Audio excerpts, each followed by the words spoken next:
Damage, DPS and big numbers. That is what every endgame PvE player strives for. Not just in Guild Wars 2, but in any MMO in general. But while in other games you can up your numbers by acquiring better gear, in Guild Wars 2 your DPS is mainly gated by your knowledge and execution. Gear is only of secondary importance. Now how come players of the upper end can clear all raids with green gear, auto-attacking only, while you and your static and pucks are sometimes struggling with the most trivial DPS checks and bosses? The difference is nothing but missing knowledge. So let's explore how to deal damage and make you a better player. Damage at its core is just math. And I have to admit that there will be some math in this video. But fear not, fellow raider, for I shall be your guide. And keep the math to an absolute minimum. DPS has two variables, damage and time. It may sound trivial, but it needs to be said as it has some very interesting consequences. The first part of the DPS equation is damage. This is the way better understood part of it. And I don't want to dwell on it for long, for you just want to deal as much damage as possible in the time you have damaging your target.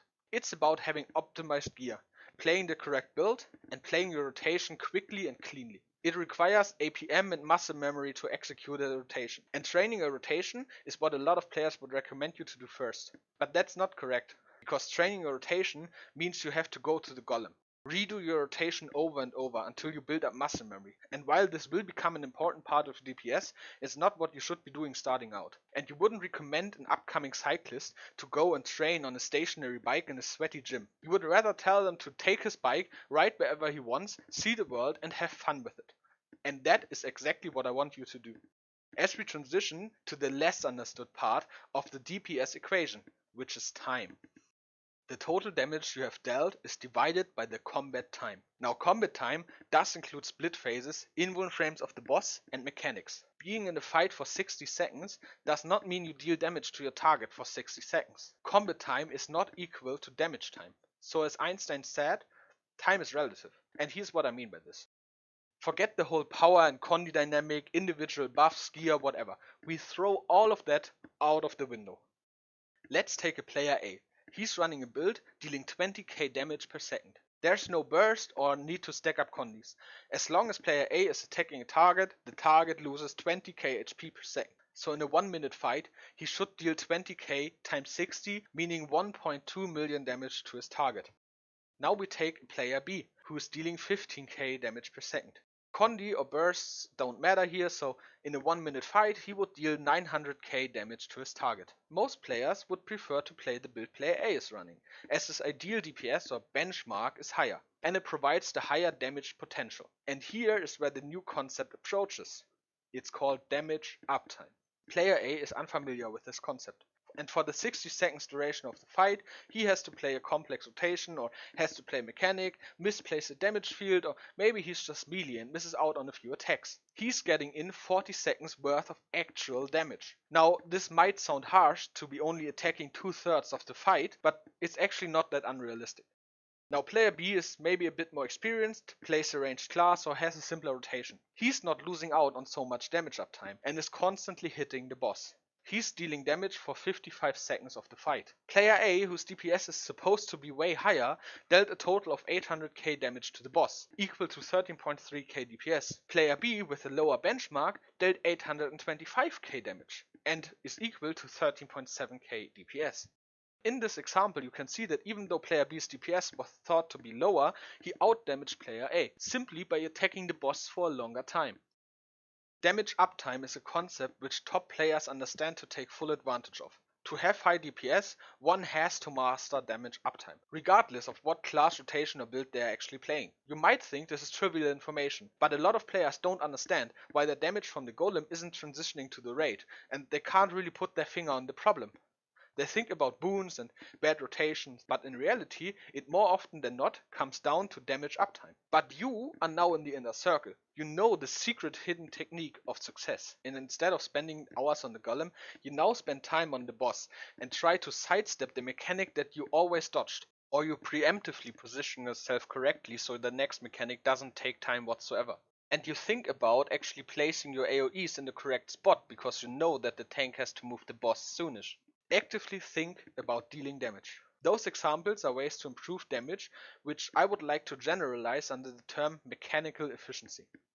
The less time you spend on a mechanic, the more time you spend on actually hitting the boss. So at some point it's not about successfully completing the mechanic, it's about how time efficient can you be while doing it. Time efficiency in general is a great segue into our next topic. It's power versus condition damage. Now what does time efficiency have to do with these two damage types? In reality, not much, but there is a widespread misunderstanding. A lot of players think that condition damage is less affected by damage downtime. The reason for this assumption is that the conditions still deal damage while the damage downtime occurs, while power damage is stopped completely. This fact, combined with the DPS meter not showing the condi damage plummet as fast as power damage, is leading a lot of players to think that condi specs keep dealing damage during a DPS downtime and therefore don't suffer from it as much as power builds. But here's where the logic goes wrong, for they forget to consider what happens after the DPS downtime ends. Let's take a look at this high quality chart that I made. I've drawn some random DPS downtime in. So let's see what happens when power damage approaches this. It deals all of its damage, and once the damage downtime occurs, it drops down to 0, dealing no damage during this entire downtime. However, once the DPS downtime is over, it goes up instantly to its original DPS, because all of its damage is dealt immediately. So if we now look at the Condi DPS spec, once it hits the DPS downtime, it slowly ticks down, because all the conditions are still ticking on the target. But after the DPS downtime is over, all the conditions need to ramp back up again, so it doesn't deal his damage instantly.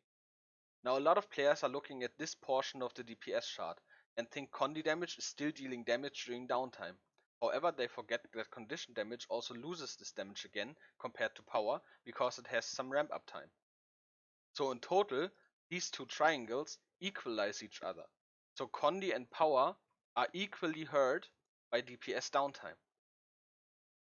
Now this is where details matter, and basically no class has consistently the same damage every single second of the fight. Even condition classes have timings where there are more conditions on the target, and therefore have certain burst windows. And in actual encounters, DPS downtime for the most part isn't really random. It occurs at the same or similar timings on certain bosses. And just as classes differ from one another, so do their damage windows. And the class with the best burst window for that specific boss comes out as matter for that encounter. Now why certain encounters prioritize condition over power damage and vice versa, or what a condition meta or a power meta actually means, is a topic for another video. The important takeaway is that power and condition on average are hurt equally on having DPS downtime. So to maximize your damage output, you absolutely have to pay attention to your DPS uptime. It doesn't matter if you're playing a condition or a power based spec. Now why should DPS uptime matter more than training or rotation? And to be fair, it is not more important. If we assert values to damage and time, it's a 50-50 split. However, keeping damage uptime is a skill that directly translates across all classes. Sure, learning a fast-paced rotation will undoubtedly help you with future rotations as you get more accustomed to pressing the right buttons very quickly. However, it doesn't help you as much as optimized damage uptime does. Additionally, training damage uptime is just way more fun, because instead of playing the golem and grinding your rotation, you play the actual raids, which is, well, why we play the game in the first place. To train damage uptime, you want to play a build that has a slow and quiet rotation. Few button presses only. Order of skills, not that mandatory. It should ideally also be ranged. You want to focus on the boss and its mechanics. Dodge as few times as possible. Waste as little time playing a mechanic, but don't fail them. And most importantly, you want to be attacking every single second of the fight. This way you will see a huge success even with inferior classes and builds, and top the damage charts in your future raids. Ease of execution will make your success rate skyrocket. And once you feel comfortable playing mechanics and having good DPS uptime, then you can bring in the harder rotations. And you will see that your damage from the golem will actually translate into the encounters. Now I have assembled a few builds that I played in the background of this video. They fit the description quite well and don't focus on high APM rotations, but rather on damage uptime. I recommend you to play one of these if you wanna train DPS uptime, and I have linked them in the description below. There are text and explanations on the website for each of them. If you really like a class that is not listed there, don't worry, because you can play whatever makes you feel comfortable. Those builds are just examples. If you enjoyed this breakdown, please leave a like and subscribe for more content like this. Feel free to share your thoughts and impressions on the comments below. I hope you have a great day and I see you in the next video.